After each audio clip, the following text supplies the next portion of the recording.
Deep in the heart of Denver lies a street woven into the story of the West, a place with a strong history of innovation, hard work, and survival. If you can eat something and it brings you back to that time when you're sitting at the table with your grandma and you're like 8 years old and this brings you back to that time, I think if you can cause someone to have that type of feeling or emotion, then you have succeeded far beyond what anyone could have anticipated.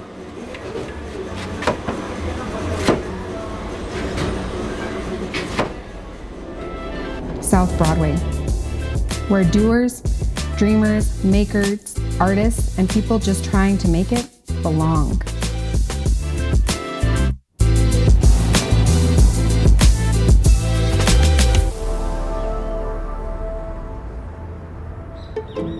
Think about it. What other part of Denver do you know and say, I'm going to, just by its name, South Broadway?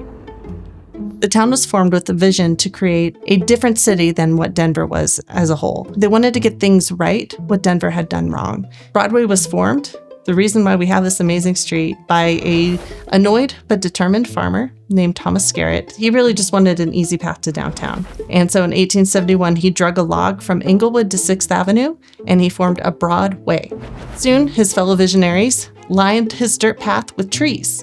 They hand dug them themselves. Thousands of trees. And soon, they ran a streetcar down the center. So this is how our beloved street was born. And by the 1920s, Broadway was transformed into the Miracle Mile. This isn't a place for chains or corporate formulas. Here, success requires resilience, courage, and even a little madness. My shop is up here at 5th there. A lot of the super popular walkable businesses are going to be right here. As you can see from the lines on the map, the parcels, those are all representing a building or a business, and they're long and narrow. And that's where you're going to get most of your real tiny micro businesses. Those are the folks we also really want to support too.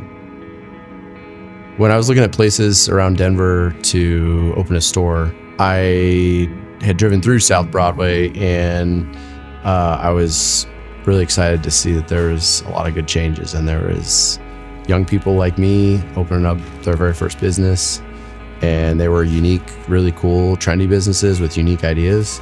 And I thought that really fit with what I was trying to do, and I wanted to be a part of it.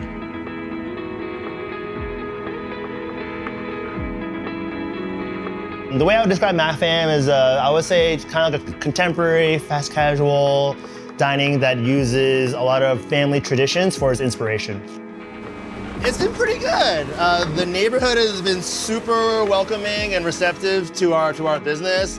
Everyone's been coming out and just saying how much they love the food, and honestly, like that to me is just like means a lot. When the neighborhood really kind of supports us, and we definitely get a lot of regulars that come in here, and they all live in this Baker neighborhood. So I would say the community's been really supportive, and I'm just really happy that we're making something that they really enjoy. The goal has always been to build community. One thing I loved about living in Jersey City was like how community focused it was, and how like I just love being in the neighborhood. And I want to build something very similar to that. I want people to feel, when they're in this neighborhood, like there's a sense of community, there's a place to go. When you're part of the South Broadway family, like you really feel like you're part of the community here. Yeah. A lot of things come and go on Broadway. That's a part of its evolution. But the core of Broadway remains the same. For years, we've had a long-standing music festival, the Underground Music Showcase, UMS, that really elevated local artists and venues. When it ended last year, it left a gap. Finding ways to support performance art and local artists needs to be a priority in Denver. UMS was the biggest weekend of the year on Broadway for most bars and restaurants. So whether you look at it from just dollars and cents and you say that those dollars and cents are gone, or whether you look at it from an artistic perspective of that art is not on Broadway anymore. It hurts both ways.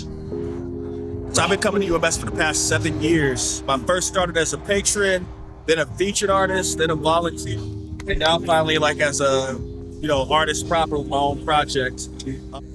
I've seen a lot of different things happen on South Broadway. Businesses come and go, especially after the pandemic. UMS is one of those things that sustained. And, although this is the last year of it as we know it, I think that gives the space for us to create something new. And a reminder that music and culture no matter what, will never be erased. They might have made it difficult for us to secure funding to keep this possible, but it'll never be erased. Well, I'm really disappointed. I feel, we look forward to it every year. It brings in a lot of revenue. It brings in new people that have never been here before. So if it's not on Broadway, we're going to definitely miss it and have to come up with our own idea on what we're going to do to fill the void. I've always wanted to be part of UMS. I've only featured on other people's sets before, but I've never performed, and last night was insane. I feel so blessed, thankful and grateful.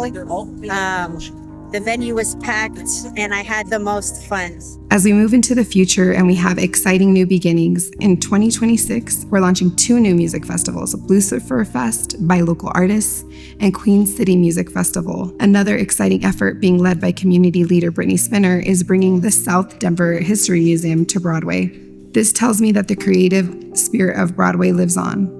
Part of what made us want to do this project for District 7 is the semi-quincentennial anniversary, which marks history. This will be 150 years of Colorado and 250 years of the United States of America. And what Broadway is an American story. It's a story about resilience, creativity, and community. My first weekend at my first UMS was really the point where I felt like I had fallen in love with Denver. And so owning a business down here and keeping a music venue alive that I had loved for most of the time that I've been here was a really exciting opportunity. Bar is actually one of the few original things that was here from Three Kings. We didn't actually change the bar. Most of the rest of it, including the ceilings down to the floor, to the art on the wall, is all brand new as far as HQ. We built out the stage a little bit to make it a little bigger, added in new PA, new lights to really kind of up the production value here and really give the fans a great experience and the artists a great experience when they come see live music at HQ. The community of Baker and South Broadway down here is such a unique community in the city of Denver, and it's something I've really loved ever since moving here.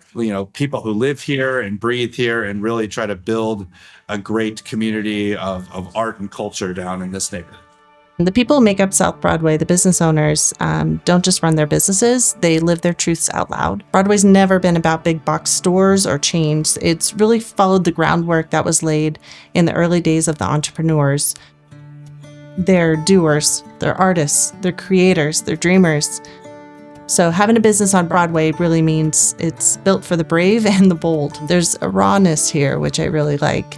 It's not polished like some other districts, and that's why small businesses come here. You have a chance. You can experiment, you can fail, and you can start again.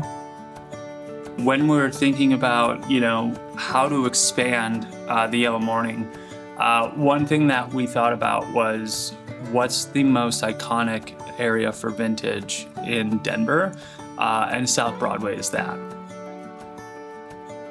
South Broadway still brings in a lot of tourists to Denver. We have had an international audience that discovers us here. We've had folks from Greece, from Tokyo, from parts of the EU as well. And they really like South Broadway as a retail destination. I'm from Acapulco, Mexico. When I came over, I was thinking about do something about my life, I was really young. I was 16 years old. I used to live around here over 23 years ago. My business has been since 2019, so that's been 6 years already.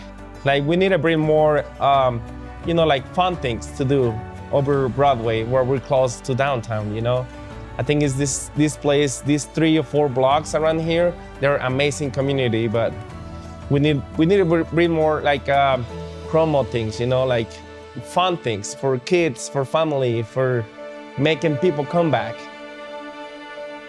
In 5 years, I hope that South Broadway is not seen as a problem to fix, but a solution to follow.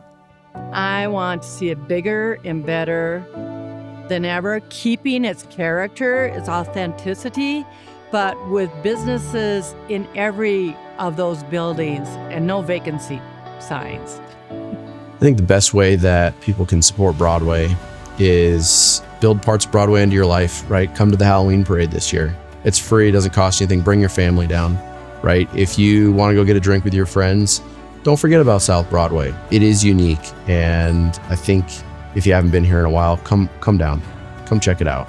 I represent South Broadway on Denver City Council, and I think I was chosen to represent South Broadway because I'm a thread of what makes Broadway Broadway.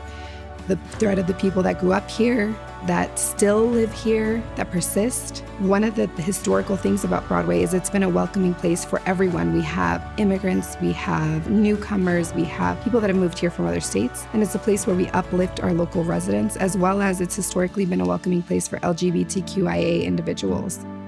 To me, what my goal is for South Broadway is for South Broadway to be a place where anybody can live their best life.